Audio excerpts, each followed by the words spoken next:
الحمد لله وكفى وسلام على عباده الذين اصطفى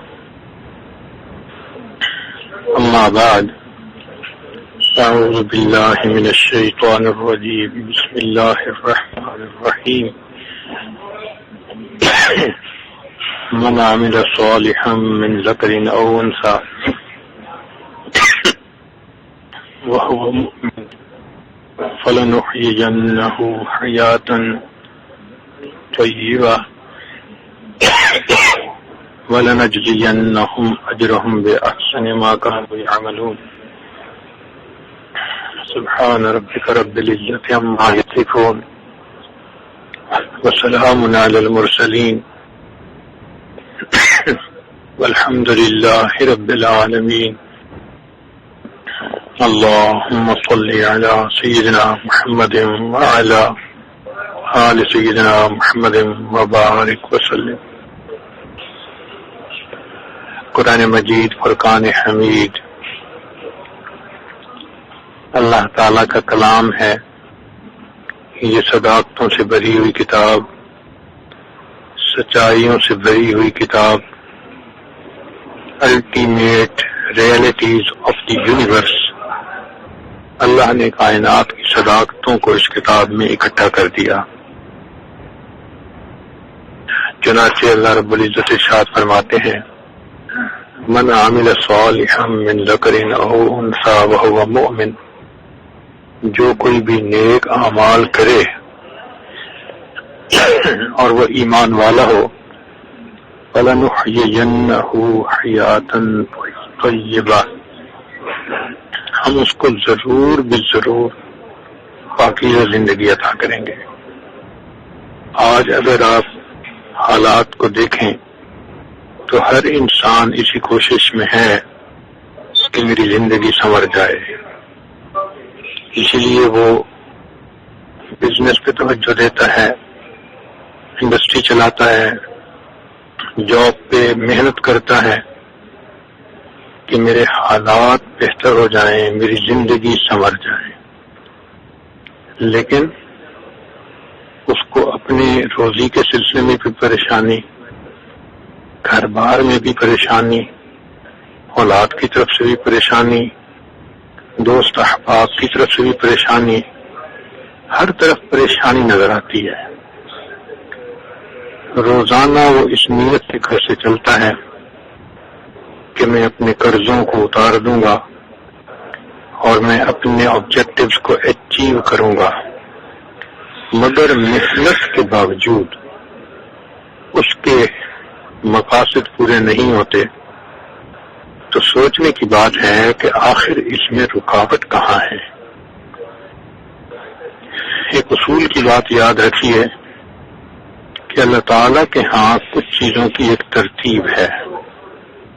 مثال کے طور پہ ایک بیج جب زمین میں ڈالا جاتا ہے تو وہ پہلے ایک چھوٹا سا پودا ہوتا ہے جس کو سیڈلنگ کہتے ہیں، پھر وہ بڑا ہوتا ہے حتیٰ کہ اس کے اوپر پتے آتے ہیں، پھر اس کے اوپر پھول آتے ہیں اور وہ پھول آخر میں پھل بن جاتے ہیں. ایسا نہیں ہو سکتا کہ بیج ڈالا جائے اور صرف اس کے اوپر پھل لگے.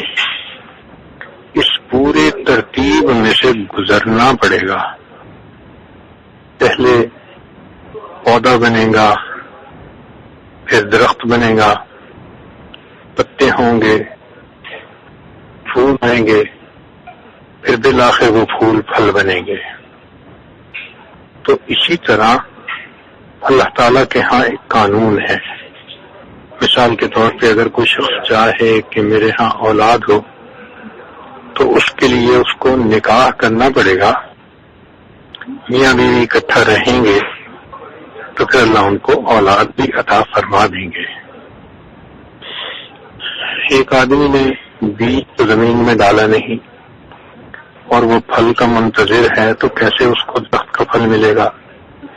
ایک آدمی نے نکاح تو کیا نہیں، اولاد کا منتظر ہے تو کیسے ہوگی. اللہ کی بنائی ہوئی ترتیب ترتیب کو انسان الٹ نہیں سکتا. تو اللہ رب العزت نے قرآن پاک کی اس آیت میں ایک ترتیب بتائی ہے کہ جو آدمی ایمان والا ہو اور وہ نیک اعمال کرے، ہم اس کی زندگی کو پاکیزہ کر دیں گے. اس کا مطلب یہ ہوا کہ خوشگوار زندگی کے لیے اعمال کو سنوارنا پڑے گا. تو اللہ رب العزت کے ہاں ترتیب یہ ہے کہ پہلے اعمال سنورتے ہیں، پھر انسان کے حالات سنورتے ہیں. لیکن اگر آپ غور کریں تو اکثر لوگ اس میں غلطی کے مرتکب ہوتے ہیں.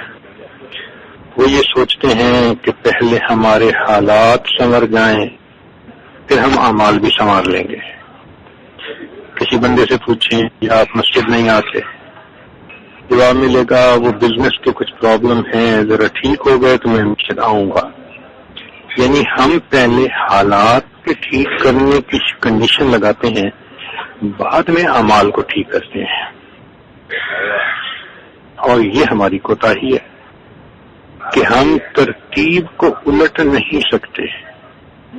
ہمیشہ پہلے اعمال سنوریں گے پھر حالات سنوریں گے. چنانچہ حدیث پاک میں آتا ہے کہ انسان جو اعمال کرتا ہے، فرشتے ان اعمال کو لے کر اللہ تعالیٰ کے حضور پیش ہوتے ہیں. اللہ تعالیٰ ان اعمال کو دیکھ کر ان کے مطابق حالات بندے پر بھیجتے ہیں. جب کہا میں نے یا اللہ تو میرا حال دیکھ،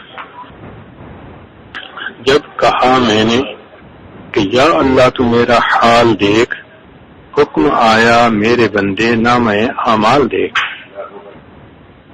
تو انسان کے جیسے اعمال ہوں گے ویسے اس کے حال ہوں گے.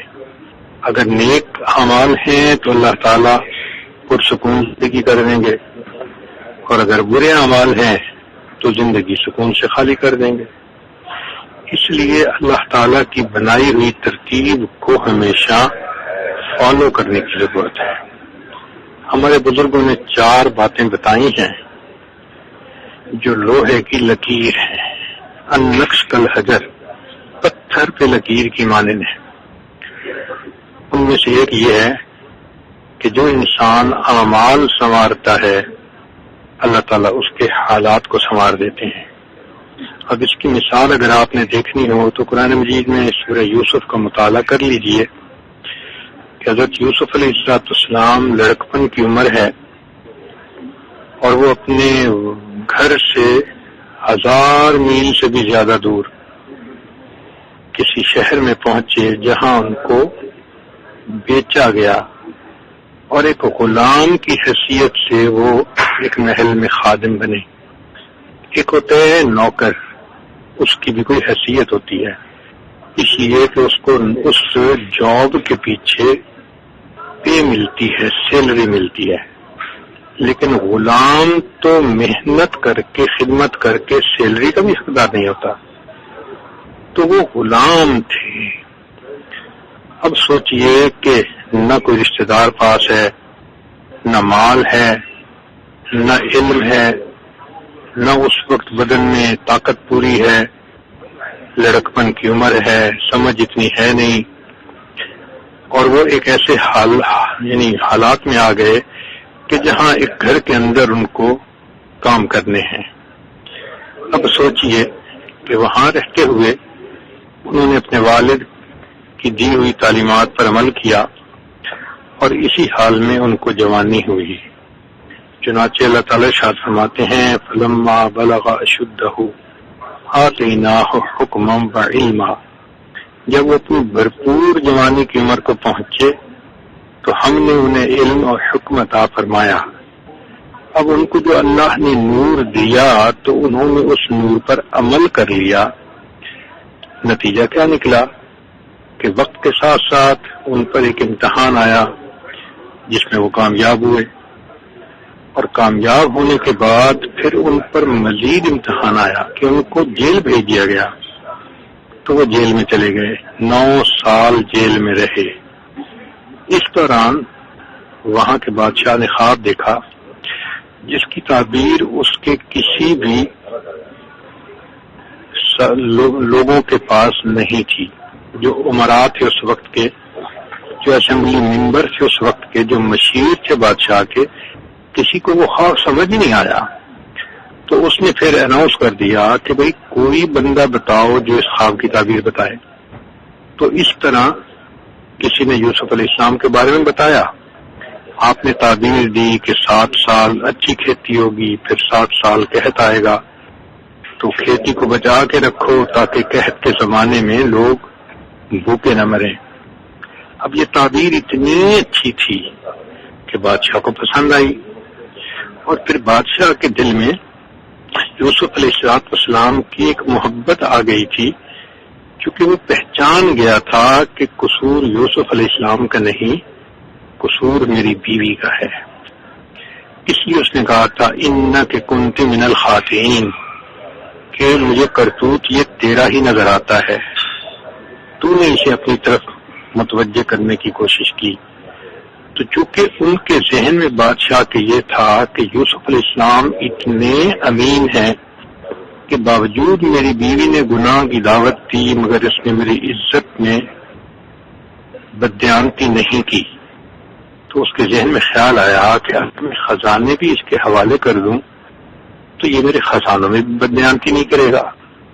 چنانچہ اس نے یوسف علیہ السلام کو جیل سے نکالا اور پھر کہا انک الیوم لدینا مکین امین. سبحان اللہ، جو کل غلام تھے، کل مجرم بن کے جیل میں پڑے ہوئے تھے، آج حالات کی تبدیلی دیکھیے کہ اللہ خزانوں کا والی ان کو بنا دیتے ہیں.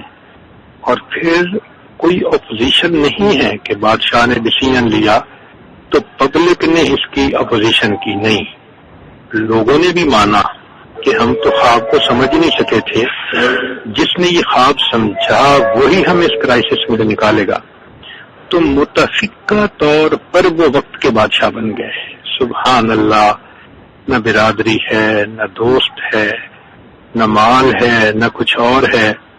اللہ بنا اسباب کے اعمال کے سنورنے پر ان کو وقت کا بادشاہ بنا دیتے ہیں. تو دیکھا، جہاں اعمال سنوریں گے اللہ تعالی وہاں حالات کو خود سنواریں گے. یہ ایک طے شدہ بات ہے. اور اگر ہم چاہیں کہ اعمال تو ہم سنوارے نہیں، حالات سنور جائیں، ہم ٹکرے مارتے پھریں گے، ہم ٹکرے مارتے پھریں گے، ہمارے حالات نہیں سنوریں گے. ایک چٹان سے اگر سر ٹکرائے تو چٹان کو کیا ہونا ہے؟ سر ہی پھوٹنا ہے. ہم اللہ تعالیٰ کی بنائی ہوئی ترتیب کو کیسے الٹ سکتے ہیں؟ یہ تو پاسبل ہی نہیں ہے. اس لیے اس بات کو ذہن میں بٹھا لینا چاہیے کہ ہمیں پہلے اعمال سنوارنے ہیں، پھر ہمارے حالات خود بہت سنوریں گے. اللہ تعالیٰ مغیر الاحوال ہے تو بندے کے حالات سنوارنے کی.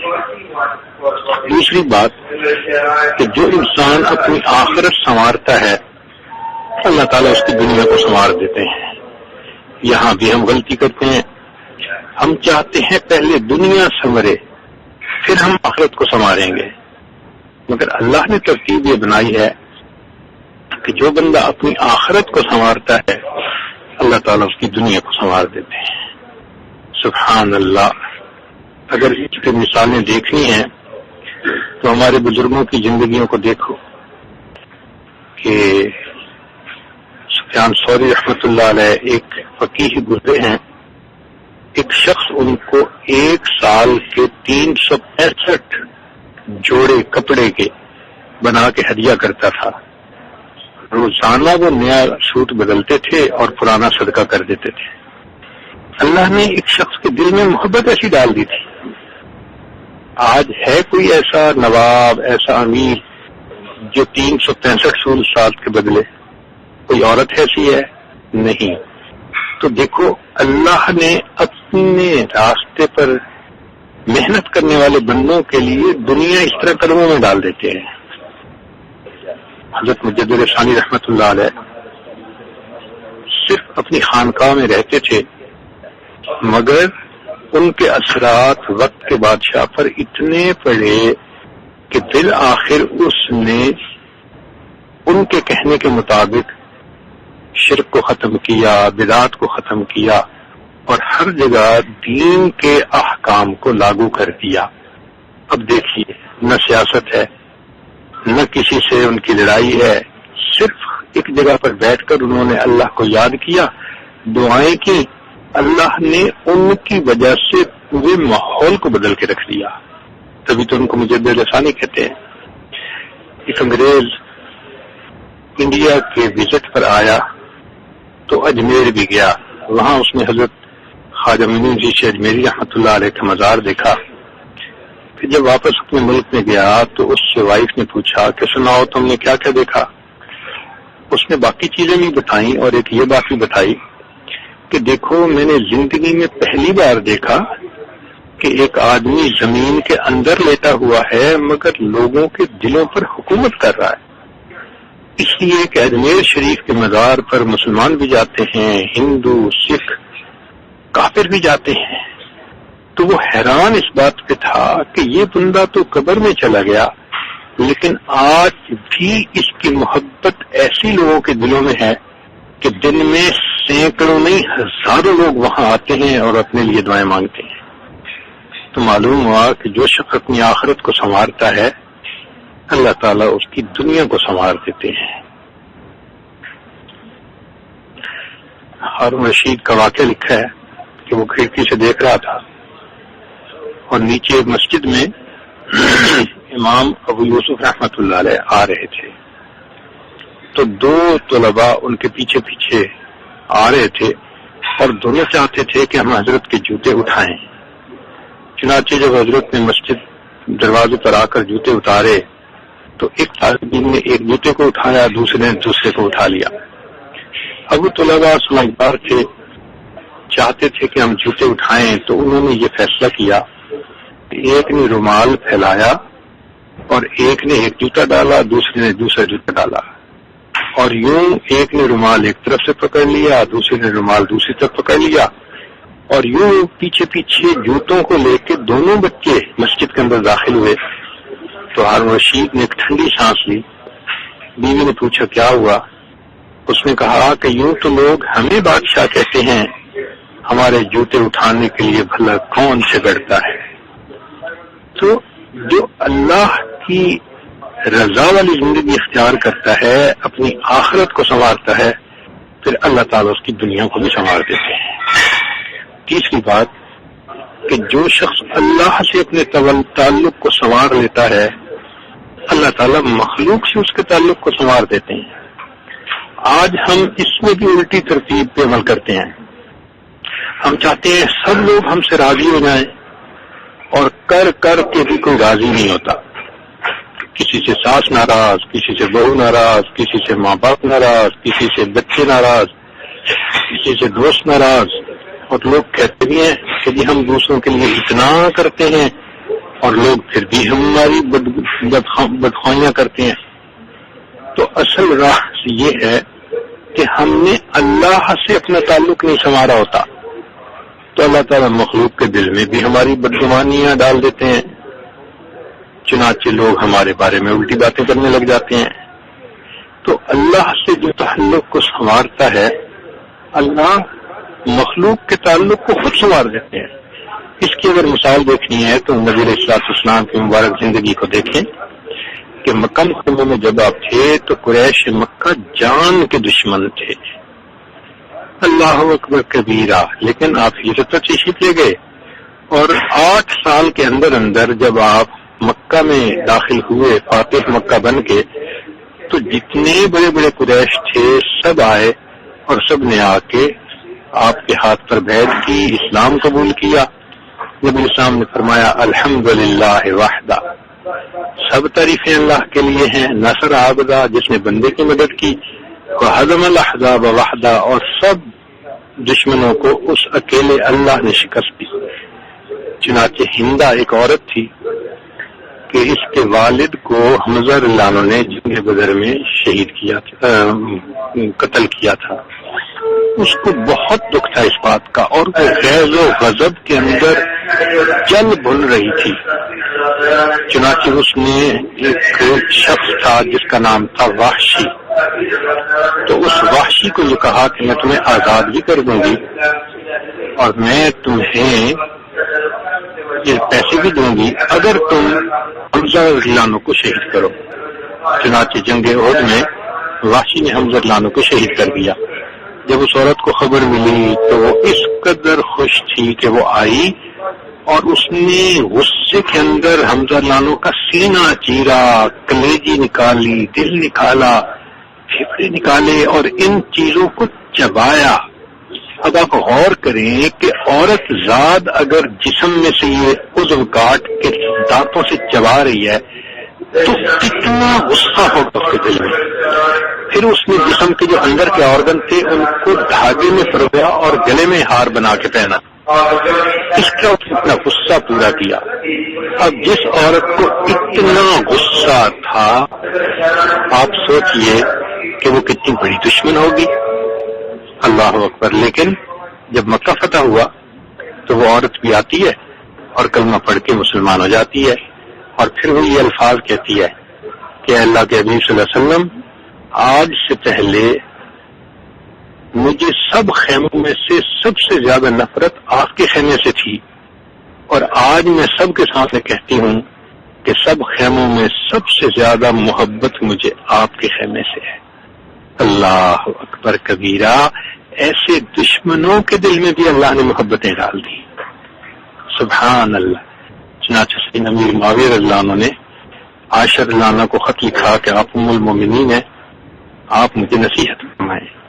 تو ام المومنین نے ایک چھوٹا سا جوابی خط لکھا اور واقعی انہوں نے نصیحت کرنے کا حق ادا کیا، نبی علیہ السلام کی صحبت کا حق ادا کر دیا۔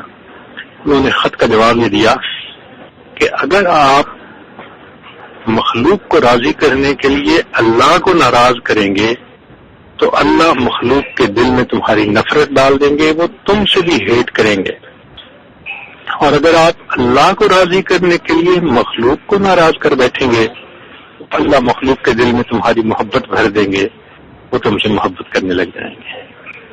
تو اس لیے فرمایا کہ تم اللہ سے اپنے تعلق کو سنوارو گے تو مخلوق سے تمہارا تعلق خود بخود سنور جائے گا۔ ایک بزرگ فرماتے ہیں کہ جب کبھی میری بیوی میرے ساتھ آرگومنٹ کرتی تھی، تلخ کلامی کرتی تھی، تو میں سمجھتا تھا یہ کسی گناہ کا وبال ہے، تو میں استغفار زیادہ کرتا تھا۔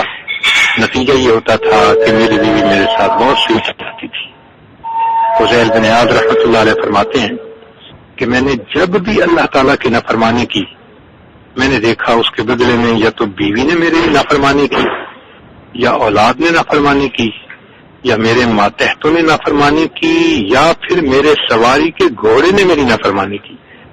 یعنی اللہ کی نافرمانی جو ہم کرتے ہیں وہ کہیں نہ کہیں ڈاؤن دی اسٹریم ریفلیکٹ ہوتی ہے، جو ہمارے ماتحت ہیں وہ ہماری نافرمانی کرتے ہیں۔ لہٰذا یہ بات یاد رکھ لیجئے کہ اللہ سے تعلق کو سنواریں گے تو اللہ تعالیٰ مخلوق سے ہمارے تعلق کو سنوار دیں گے۔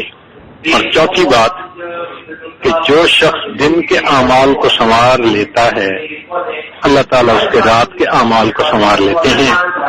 بہت سے لوگ اس بات کو پوچھتے ہیں ہماری فجر قضا ہوتی ہے، تہجد کی توفیق نہیں ملتی، تو بھائی اس کی بات یہ ہے کہ جو شخص دن کے اعمال کو سنوارے گا اللہ تعالیٰ اس کے رات کے اعمال کو بھی سنوار دیں گے۔ ہم دن میں گناہ کرتے ہیں، حلال نہیں کھاتے، جھوٹ بولتے ہیں، غیبت کرتے ہیں، بد نظری کرتے ہیں، دوسروں کے دل دکھاتے ہیں۔ جب اس قسم کے گناہ کرتے ہیں تو پھر رات کے اعمال کی توفیق کہاں ملے گی؟ لہذا جو بندہ چاہے کہ مجھے تہجد کی پابندی مل جائے، یا یہ چاہے کہ مجھے فجر کی تکبیر اولیٰ مل جائے، نماز وقت پہ مل جائے، یہ عبادت قضا نہ ہو، اس کو چاہیے کہ وہ اللہ رب العزت کی فرما برداری دن میں کرے، اللہ رات کے اعمال کی توفیق عطا فرما دیں گے۔ تو یہ چار باتیں اس لیے کہیں کہ ان کی تفصیل کو یاد رکھ لیں، اس کے مطابق اپنی زندگی کو بنا لیں۔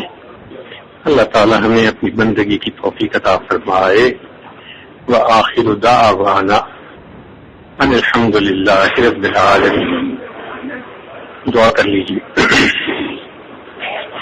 سبحان ربی العلی الوہاب.